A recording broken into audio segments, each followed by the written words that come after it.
All right, guys, Sombrero Piso here. Today, we're still in 2026. We're about to be at the end of the first month. And I'm going to teach you guys how to not be a heathen from this year forward, right? Like, comment, subscribe. We're going to get right into it. What is a heathen? First of all, we got to sort of try to identify what one is. I think when we think of the word heathen, we automatically go back to the days of the Bible, right? Of Jesus Christ, Jeremiah, and Daniel, and all these guys, right? You would be partly correct, right? The heathen is the one that sort of chases all these other gods. They idolize false gods, and they're not really chaste or anything, right? But with modern times come modern solutions and a modern adjustment to the word and the definition of the word heathen. So I'm going to break it down to you guys right now, right? Number one, drinking alcohol and smoking cigarettes, smoking weed, doing drugs in 2026. If you are in if you're in that category, yeah, you're part of the heathen and you're part of the issue that's going on in this world.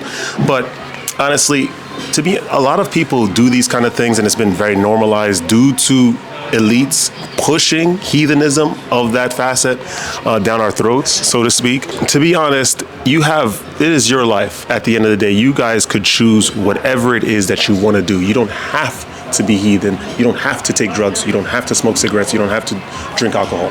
I'm going to tell you, right, because I don't think a lot of people, I'm going to try to break it down to you guys as if you were children, because I don't think a lot of people really understand why these things are so detrimental to you, right?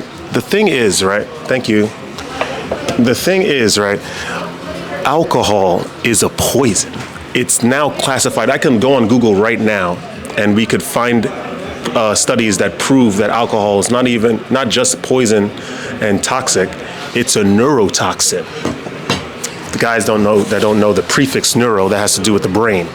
And toxin, we already know what that means. So put those two together, that means it's toxic for your brain. It leads to the death of synapses, dendrites, bad memory. Remember, when you are drunk, you are technically intoxicated, and that means you are besides yourself because you are poisoned. Nothing beneficial about alcohol in 2026. If we're still drinking it, you're part of the heathen. Smoking cigarettes.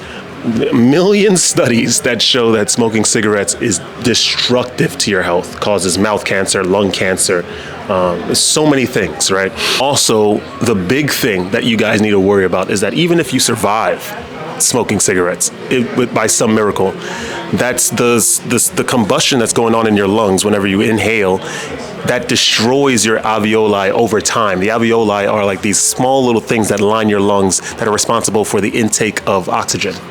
So the more you smoke, the more those alveoli are being destroyed. So you're going to survive, right, on the off chance that you do survive smoking cigarettes. And then the more you have deep breaths, you're going to be getting less and less air the more you do this sort of heathen-like practice. So smoking cigarettes, leave that in the past if you guys are doing it. If you're still doing it, I don't know what to tell you. You're part of the problem.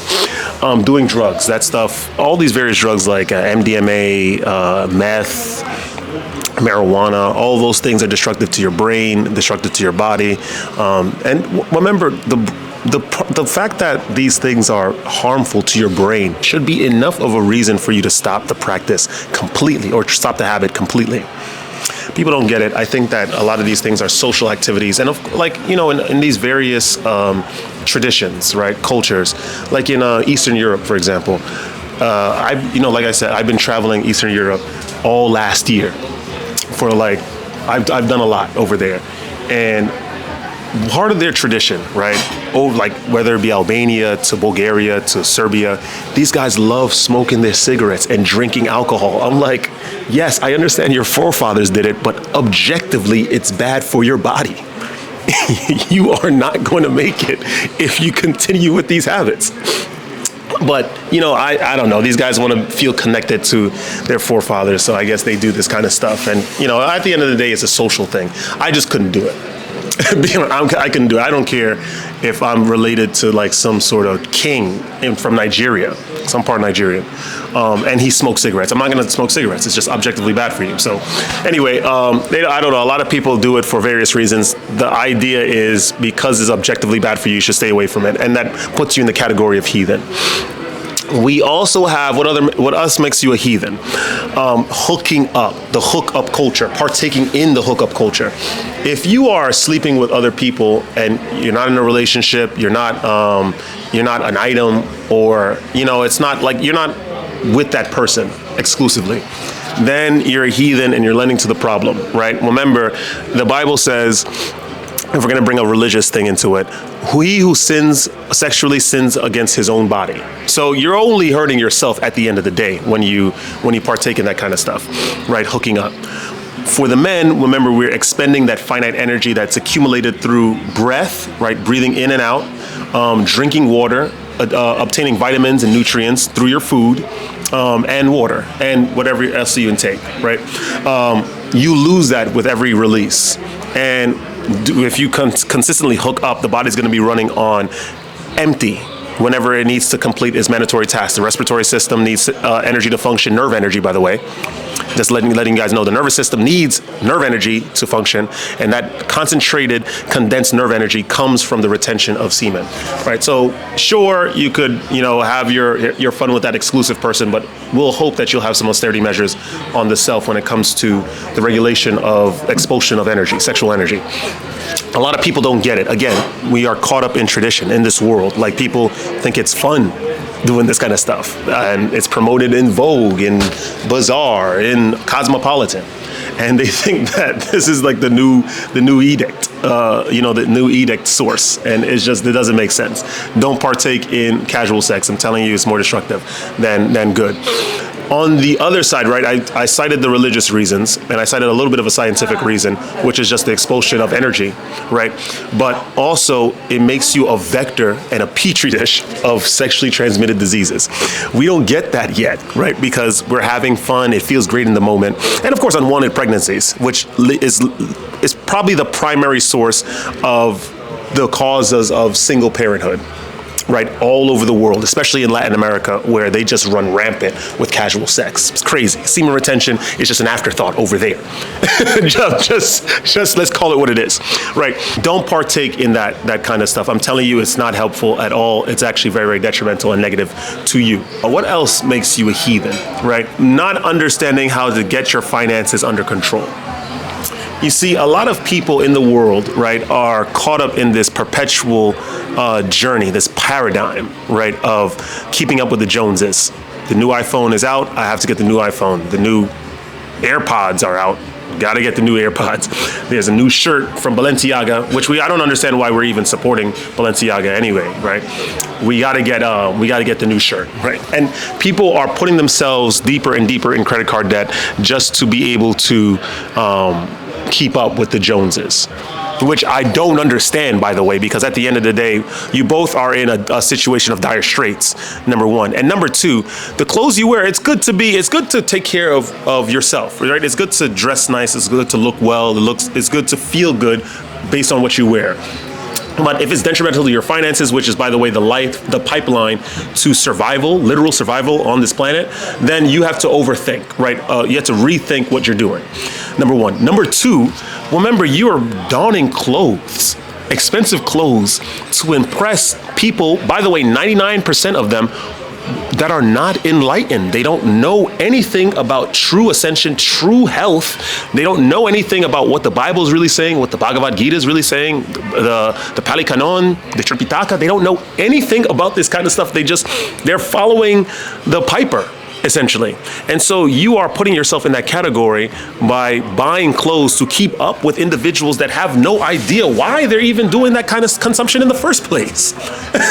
So you got to rethink, be creative. I'm not saying it's bad to not be fly, or it's good to not be fly. I'm not saying that.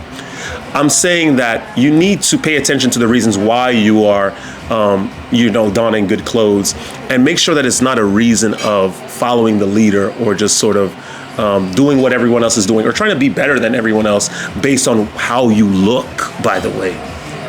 isolate of any sort of austerity measures on the self, any sort of discipline, sexual disciplines, mental disciplines, spiritual disciplines.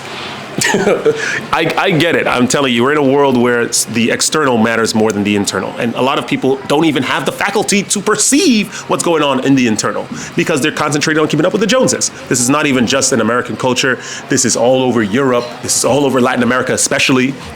So I understand that, but I'm telling you, please attain your own mind, your autonomy of mind, your sovereignty of spirit, and you're going to realize that, oh, it's nice to get fly. It's nice to wear the Brunello Cucinelli. It's nice to have the Loro piano.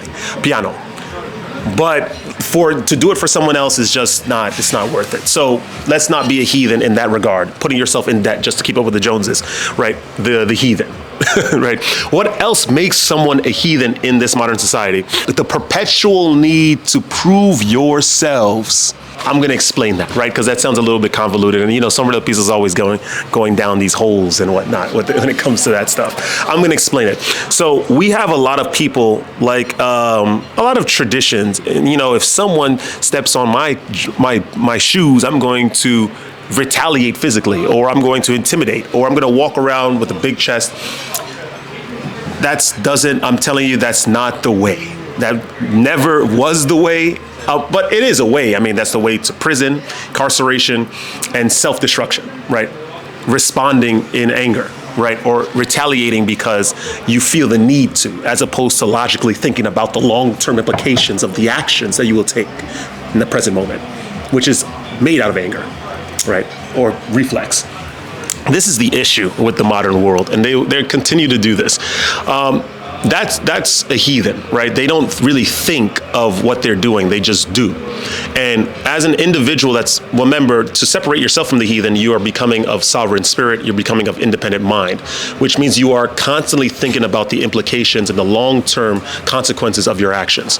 The more you do this, the more you pause, because you don't have to rush with life. You don't have to do what these guys are doing. You don't owe anyone anything. You don't have to prove anything to anyone. You can go anywhere you like and do whatever it is that you want for whatever the motivations and ambitions that you personally have. When you obtain this sovereignty of mind and spirit, when you finally get to that level, then you are able to reflexively, because this is all it's about. The whole idea, the reason behind semen retention, the reasons behind disciplines, you're not, just to get a little bit sidetracked, you're doing semen retention correctly when you are abstaining from the sexual release. And I know in the beginning it's going to be a little forced, for sure. But when you get to a point where it's reflexive, right, where you're constantly whenever a sexual thought enters your mind, or you're presented with temptation on a sexual nature, and you reflexively reject it, that's when you know you have mastered it. When you have gotten to that point, then you're done well, right? So this is what I'm saying. You have to pause and think always about any action that you're committing. The people that do not pause and think, they are of the heathen, they're of the group, they're of the world. And you can smile with them. You don't ever identify with their points of view. You don't ever hang out with them past a certain level, or past a certain hour of the day, right? That's a heathen. We have a lot more other things, but these are at least the ones that I listed just now are the essential tenets, the essential bits of separating yourself from the heathen in this new year, 2026. So with that being said, guys, that's all I have to say about this for now. I'm going to have another video continuing the heathen, right, in a later video, right? If you guys like that kind of content, like, comment, subscribe, share the video with some peers. Listen, I'm going to tell you something. This is the mantra that I'm carrying in 2026, and this will help you out for the rest of your life, honestly, guys, if you attain this as well. We are caught up and swept in this whole idea of trying to impress others. We're trying to showcase our inner self. We believe, a lot of us, especially the ones on semen retention, we believe that we have these special gifts, which you do, by the way, because the willpower to abstain sexually is not something that you should look away from, because that's rare. We believe that we have these special gifts and we have these special facets and traits of our personality that we need to showcase to the world. And I'm saying that you don't need to prove anything to anyone. You're not here to try to save anyone or make sure the world is less heathen-like or less sexual or less consuming. right?